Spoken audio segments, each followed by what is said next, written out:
الفاتحة.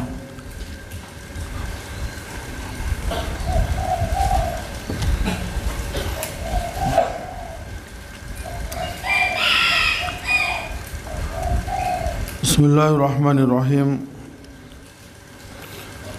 قال المصنف رحمه الله تعالى ونفعنا به وبعلومه وفي الدارين amin ya rabbal alamin. Kesempatan injing menika kita membahas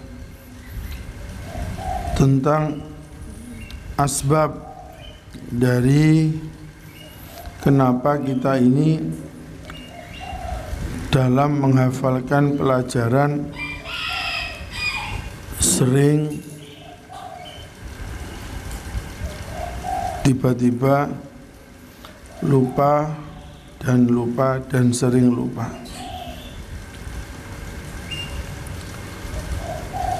Dipun dawaken wa amma ma yuri sunisyan. Anapun utawi perkara yurisu kang marisno apa ma anisyan ing gampang lali.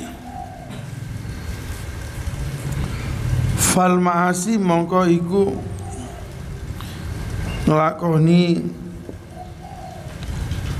pira-pira kemaksiatan. Ternyata asbab yang paling parah dalam kita kesulitan menghafalkan pelajaran-pelajaran agama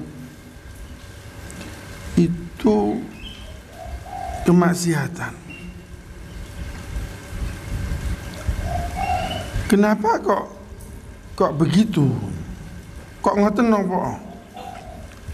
Ya, sebab kemaksiatan dengan ilmu agama itu tidak bisa menyatu. Ilmu itu merupakan fadlullah. Ilmu itu merupakan anugerah dari Allah. Dan tidak bisa kita itu menyatukan, mengumpulkan antara ilmu dengan kemaksiatan.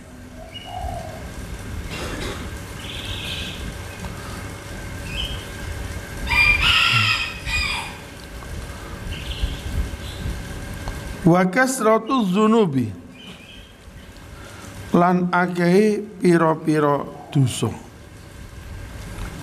Ya, selain penyebab utama adalah kemaksiatan yang menjadikan problem angel menghafalkan, adalah banyaknya dosa-dosa yang sering kita lakukan. Wal humumu lan susah, wal ahzanu lan nyusahno memikirkan, fi umuri dunya ing dalam pira-pira perkara-perkara dunya.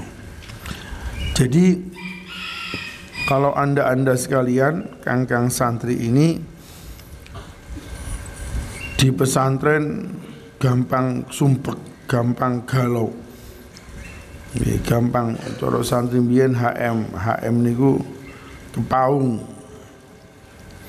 Maka gampang sumpek, gampang galau di pesantren juga penyebab terbesar anda semua, panjenengan sedaya kesulitan untuk menghafalkan dan memahami ilmu-ilmu agama yang notabene ilmu agama adalah peninggalan para nabi dan pastinya Nabi Muhammad SAW. Sering saya sampaikan kalau nabi itu meninggalkan ilmu, kalau Fir'aun dan Qarun meninggalkan harta. Karek milih ndi sampean, milih peninggalan Fir'aun napa milih peninggalan Nabi yang berupa ilmu. Sebab juga beda Kang penggunaannya. Kalau ilmu menjaga kita Orang kalau punya ilmu itu terjaga dari keburukan-keburukan. Seburuk-buruknya orang masih bisa berbuat baik ketika punya ilmu. Seburuk-buruknya seseorang akan berbuat baik ketika punya ilmu. Sampean sak nakal-nakalmu kalau punya ilmu masih bisa berbuat baik. Kenapa? Karena ilmu adalah warisan, peninggalan dari para nabi. Nah, berbeda dengan selain ilmu, harta. Kalau dengan ilmu kita terjaga. Ilmu menjaga seseorang yang memiliki. Tapi kalau harta, bukan kita dijaga oleh harta, tapi kita menjaga harta kita. Salah satu contoh, sampean di sepeda motor, ndak kira pedamu njogo sampean, tapi sampean njogo sepeda motor. Semakin kita punya harta, maka kita disibukkan untuk menjaga dan terus menjaga harta kita. Kok sampean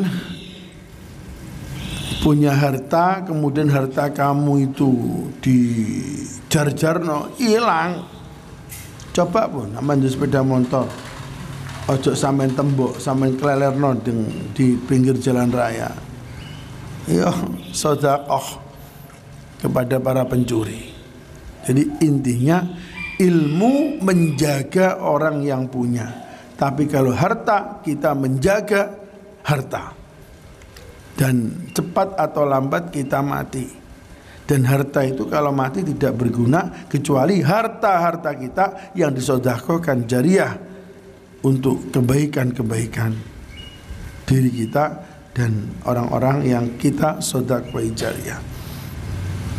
Karena itu biasakan untuk bersedekah jariah agar harta Anda berguna. Mula bolak-balik ngomong, Kang, lak Jumat biasa nggawa duit serepes mawon. 500 repes niku lho, masukkan kotak amal untuk melatih kita nanti lak boyong sampai terbiasa bersedekah. Tapi prakteknya sampai ndak tahu, jarang. Kalau ndelok Jumatan niku makmume misalnya hampir 500 lebih. Ya 500 lebih lah arek sitok arek 500 sedekah 500 repes akan terkumpul uang 250.000. Tapi prakteknya mek terkumpul duit 50.000, 100.000. Nah, ini kan menunjukkan Anda belum tersemangati, termotivasi untuk melatih diri kita bersedekah dalam keseharian kita.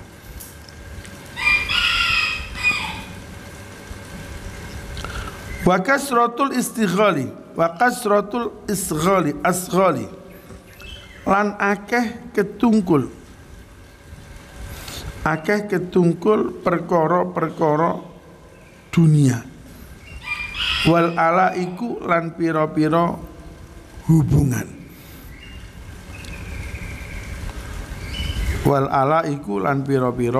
hubungan jadi termasuk asbab gampang lali datang pelajaran pondok. Sampean teng pondok punya banyak kesibukan yang kesibukan kamu tidak ada hubungannya dengan ilmu. Dipun dawakan kasratul asghal, banyak kesibukan tetapi kesibukannya tidak ada sangkut pautnya dengan ilmu. Wal alaik, terlalu banyak pergaulan.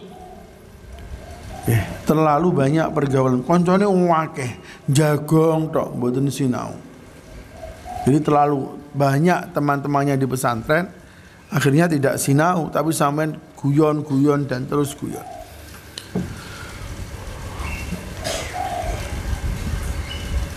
Wa qad dzakarna, temen nutur sapa ingsun annahu sedune kelakuan la yambahi iku ora sayujo lil akili kadhe wong kang duwe akal apa ayah tamma yento mrihatinno sapa akil li amri dunya marang perkara donya li annahu krana sedune amrud dunya ya dzurru iku bahayani apa amrud dunya wala yanfa'ulan ora manfaati apa amrud dunya.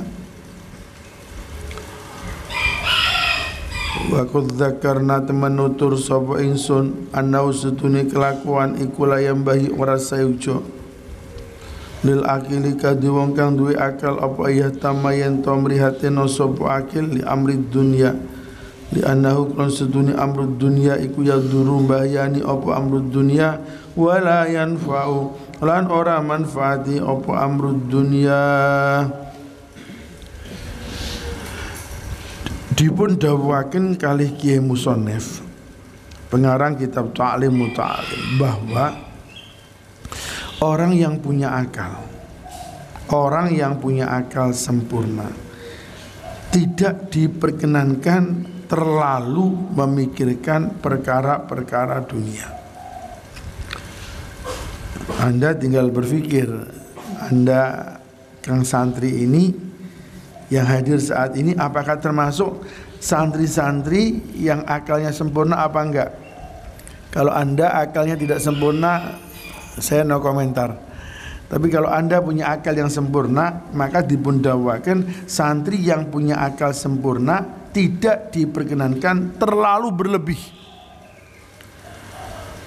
Terlalu berlebih-lebihan Anda sebagai seorang santri memikirkan perkara-perkara yang bersifat duniawi. Kenapa kok tidak boleh? Karena berpikir berlebih dalam masalah duniawi itu bahaya. Bahaya dan tidak ada manfaatnya. Kathah sadulur gak rukun. Kathah mbek tangga mboten rukun gara-gara urusan-urusan duniawi. Kadang adik mateni cacak, cacak mateni adik, bojo mateni bojo, anak mateni wong tua, tangga musuhan, tangga dan sebagainya. Apa sebabnya? Harta. Jadi harta itu membutakan segala-galanya. Padahal harta itu tidak bisa dikejar. Kalau bukan bagiannya gak kira nemplek, mesti lari ke orang lain. Tapi kalau bagiannya walaupun kita tidak mengejar, akan dikejar oleh harta tersebut. Kalau membuktikan kan, 2 hari ini pesantren beli 2 rumah. Dalam minggu-minggu niki pesantren beli 2 rumah. Yang satu dalam timur beli rumah di belakang toko Madura. Yang satunya Aji 1 beli rumah di belakang stasiun. Jadi Aji 1 beli di belakang stasiun, dalam timur beli di belakang toko Madura. Dua rumah yang dibeli ini tidak ada bayangan pun untuk kita beli. Cara kula lan apa tuku wong omahe wis suwake. Kan mending ge bangun pondok. Toh kita gedung SD belum punya, gedung MA belum punya, kok malah kita beli tanah dan beli rumah. Dan rumah pun sebetulnya bukan untuk saya, buat apa kan? Mula wis cukup. Tetap nanti kegunaannya rumah-rumah itu untuk para santri. Nah, ada asbabnya. Kenapa saya harus membeli rumah yang di belakang toko Madura? Rumah yang di belakang toko Madura itu nemplek karo omahe Cina. Nemplek karo omahe Cina. Padahal yang punya adalah seorang tokoh masyarakat, seorang kiai di daerah Taman Sari, Wuluan. Tapi jenenge wong Jawa lak ngenyang mesti kalah mbek Cina. Dan pasti kita pun akan silau. Kalau punya tanah lebih suka dibeli orang Cina daripada orang Jawa. Anda tahu enggak? Banyak orang berumroh bawa uang banyak, Karena rata-rata kadang mereka kaya mendadak gara-gara punya tanah dibeli orang Cina. Gak rela hati saya. Saya itu gak rela kalau ada orang jual tanah, tanahnya dibeli Cina, digunakan untuk ibadah umroh. Lama-lama tanah kita akan habis, dibeli orang Cina. Kalau semua sudah dibeli orang Cina, kita ini orang Indonesia, kita yang punya Indonesia, tapi prakteknya kita buruh kepada orang-orang Cina. Nelongso mboten? Nelongso amen delok. Apa ana ta Cina dadi buruh wong Jawa? Hah? Anda tahu enggak ada enggak orang Cina jadi pembantunya orang Jawa?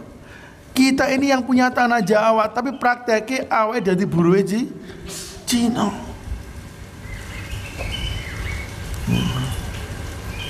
Maka dari itu saya nggak pingin punya santri jadi buruh Cina, nggak kepingin.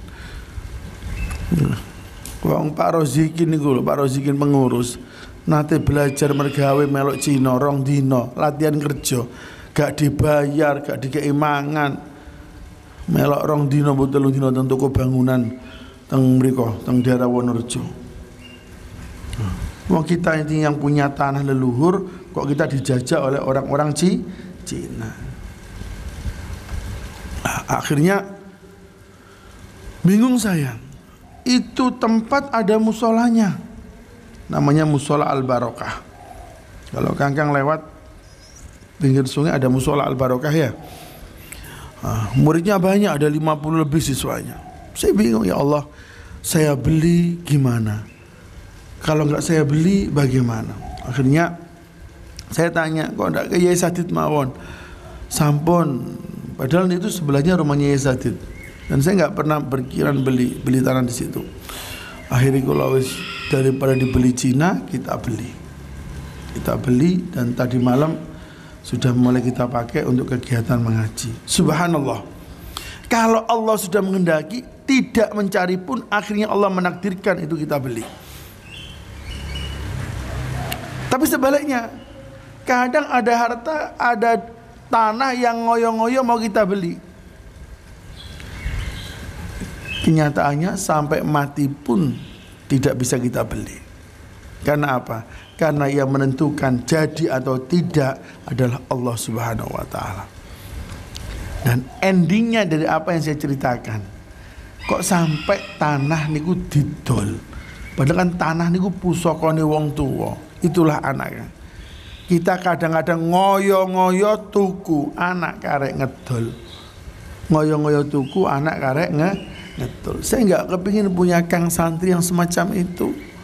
Sampai aja koyo ngono. Harus betul-betul menjaga peninggalan orang tua. Tiang niku lak ngedol warisan, Kang. Melarat Kang. Tiang catat niku. Tiang kok ngedol warisane wong tua mesti melarat. Nah, men sampean sing anak-anake wong duwe, wong cukup, ojo gampang ngedol-ngedol warisane wong tua. Saya punya saudara, saya punya teman, punya sahabat sing wani-wani ngedol tanah wong tua mesti melarat. Kenapa? Karena hilang keberkahan. Hilang keberkahan dari menjual tanah yang dibeli dengan keringat orang tua dan perjuangan dari orang tua. Mudah-mudahan santri As-Sunniyah semuanya diberikan rezeki yang berbarokah oleh Allah Subhanahu wa taala. Wa humumud dunya, utawi nyusahna perkara donya, la takhlu iku ora sepi apa humumud dunya anil zulmati sangka peteng fil qalbi ing dalem hati. Kalau Anda sibuk mikirno panas golek duit teng donya, ndadekno peteng atine. Niki maksudnya bagaimana?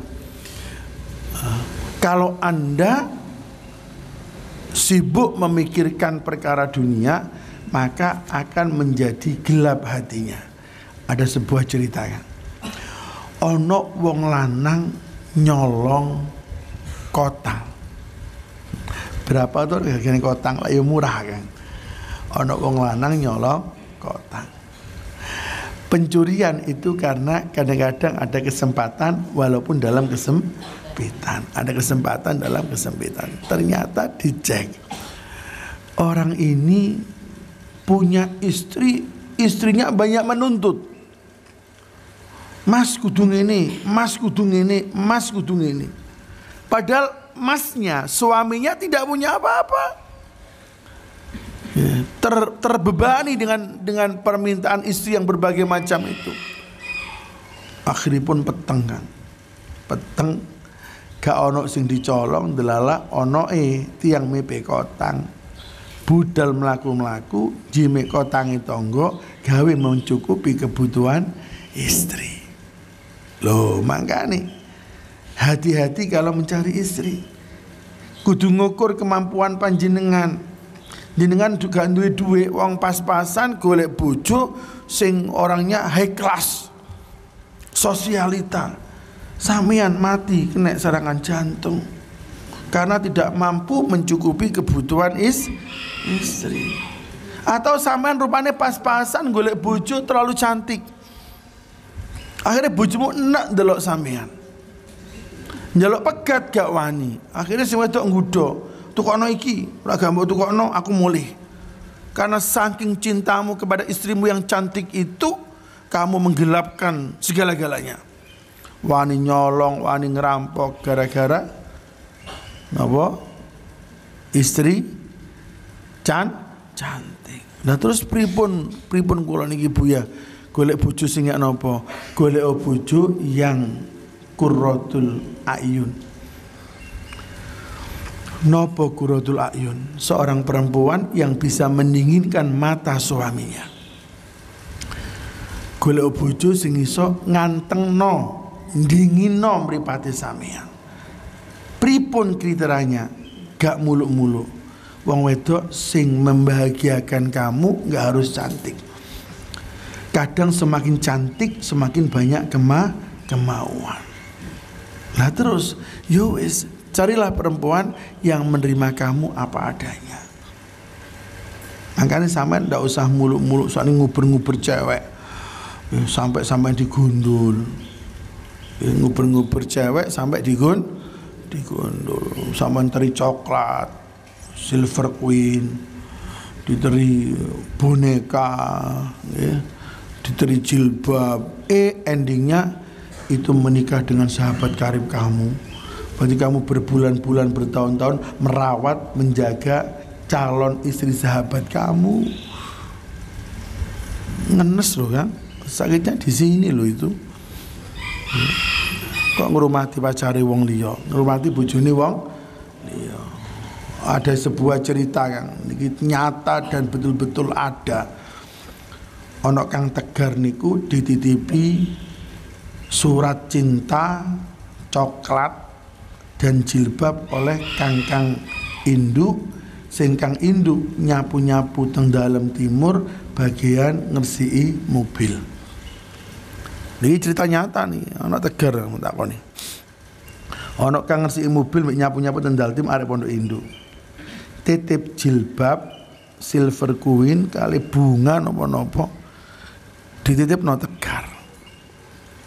Tegar iku wonge rada LL, lolak-lolok didik ngoten kadang. Wis kadung lali ya lali. Yang dititipkan ke Tegar ini lupa kan? Lupa sampai berbulan-bulan. Titipnya itu bulan besar tahun kemarin sampai bulan Rajab haflah. Karena Tegar gak dikekno ini si titipan iki mau. Didele teng ndure lemari kantor dalam timur. Kula gak sengaja tak buka. Apa iki kang kono kaduan? Duka mboten wonten sing ngertos. Tak buka isine silver queen, kodong, wis kata-kata cinta. Pokoknya kata-kata itu aku innas sholati wa nusuki wa mahyaya wa mamati lillahi rabbil alamin pokoknya. Aku hidup, aku ibadah hanya untuk kamu, bukan Allah, kamu tapi. Nah, akhirnya saya bawa itu si surat tadi itu, saya bawa, kalau saya ngerti. Ya, selang beberapa waktu kemudian Bu Nur ini punya mbak namanya Rosi, rumahnya daerah pundi niku Sulakdoro, cerita, oh niki tangga kula niki. Tangga kula sing disulati kangkang induk niki. Nah, akhirnya coklate wis, tapi Silver Queen ini mboten tengi Kang, di Pak Amar arek dalem. Colongan larang Silver Queen. Ono karek jilbab karo surat. Terus tak kena Rosinya, Ros surat iki. Ternyata surat niki miliknya Mbak Pondok Kulon. Mbak Pondok Barat, dan mbaknya pun boyong. Dan lebih lucu lagi, surat nyampe kepada mbaknya sudah putus pacarannya. Lu tambah loro hati toh Kang. Surat sampai sudah kondisi putus. Loh niki loh Kang. Efek Anda berbuat kemaksiatan justru malah mempermalukan diri sendiri. Karena itu jangan sekali-kali kita sibuk memikirkan masalah dunia. Karena memikirkan masalah dunia menjadikan hati kita gelap. Kalau hati kita gelap, maka kita sering berbuat kasar. Kalau kita sudah sering berbuat kasar, maka dosa-dosa pun semakin menumpuk. Na'udzubillah min dzalik. Humumul akhirah ila akhirih. Al-Fatihah.